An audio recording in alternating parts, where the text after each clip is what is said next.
hapon at gabi sa inyo lahat. Tayo magluluto ng pakbit. Magsosate tayo ng garlic, sibuyas,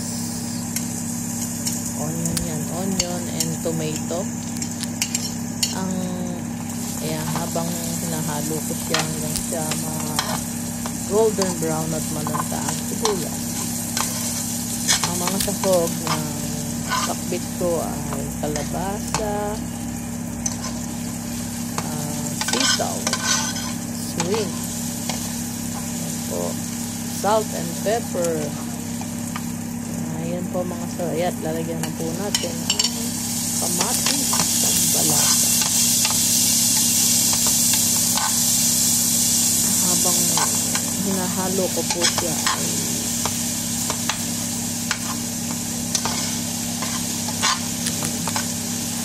antayin po natin maluto sila na sama-samang hangga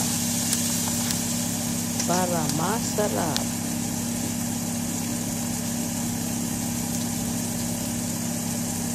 Ayan. At lalagyan natin ang patis, in English, fish sauce. Para mas lumasa ang aking pakbit na niluluto.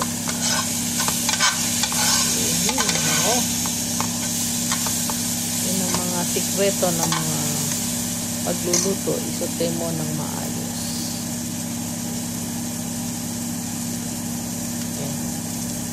Kinuha ko ang hipon at iyan ang aking sauce. So, ilalagay ko para mas tasty. Haluin natin para maligtas yun.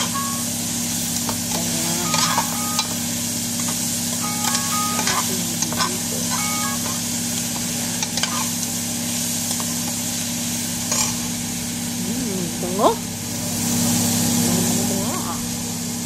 Siyempre, lagyan natin na gusto namin may sabaw. Lagyan natin ng sabaw para mas masarap. Para meron kang isasabaw habang kinakain mo sa sinain. Ayan. At siyempre, pakuluin natin. Ayan. Lalagyan natin ng yan ang mga ingredients. Kalabasa. English, squash. Ano yan? Tagalog squash yan. Para pag walang squash ang pakbit, hindi yung pakbit yun. Ayun.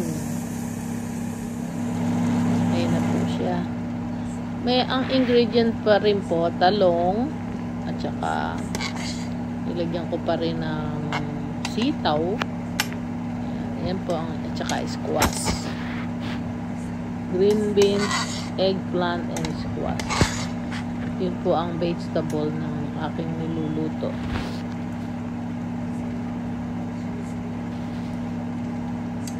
Napansin nyo ho, walang palaya. Hindi ko po kasi gusto ang palaya, mapait. Kaya, yan lang ang sinuhog ko sa aking gulay na lang, stir-fry vegetable. Ako po ay nagugutom na. Masarap kumain na. Para mas sumarap, lagyan natin ng paminta. Ayan, sarap yan. Sarap na lunch. Konting betsin, konti lang. Para lang medyo malasa-lasa na. Mas mabonggang-bongga. At asin ng konti. Medyo kulang ng konti sa asin. Sa alat. Salt. Yan.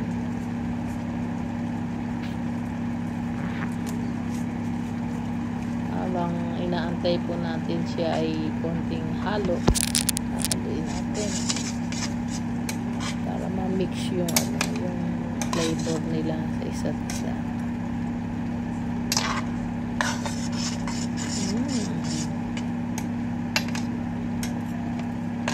Sarap. Ganun lang po. Thank you you for watching. Don't forget to subscribe and like. Ito Ito po po ang ang nangyari niya. naging luto. Ayan, bakbit. Ayan. At saka yung Masarap pinirito. na stir fry. Oops, Tara, ayun. kain May tayo. turn ng manok. Bye. Thank you.